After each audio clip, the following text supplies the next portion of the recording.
Alors un petit aperçu de ces voitures merveilleuses qu'on peut voir pour vous, avec vous, chers auditeurs de VIP Radio Online.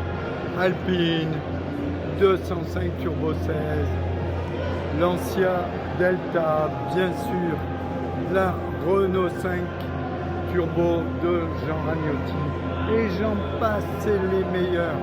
On a énormément de bagnoles, comme disait le président Pompidou, des bagnoles comme cette Cortina Lotus de légende qui ont fait les plus belles années du sport automobile.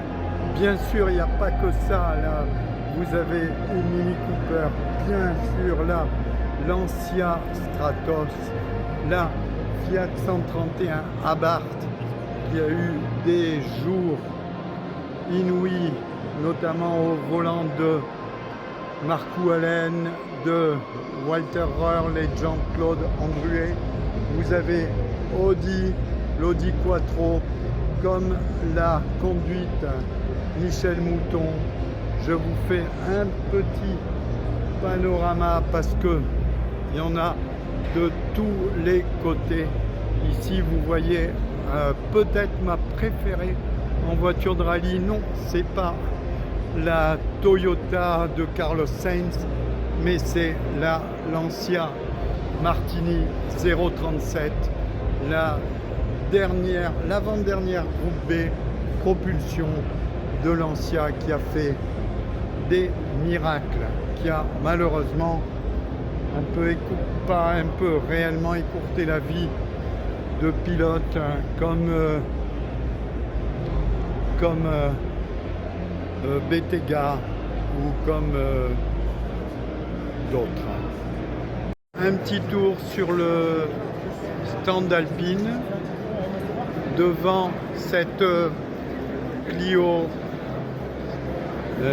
V6, un moteur V6, qui est une voiture assez intéressante, qui n'a pas eu énormément de succès, bien sûr beaucoup moins que la R5 Turbo, mais je la trouve quand même attachante et l'idée sympathique. Un petit saut devant le stand Mazda avec là une belle RX-7, là un joli proto, et ici même devant Blanche une Mazda R130 plus moteur bimotor comme beaucoup de Mazda. Et un stand sympathique, beaucoup de monde. Bon, globalement, un salon pas mal du tout. Après, c'est un petit peu trop à mon goût, comment dirais-je,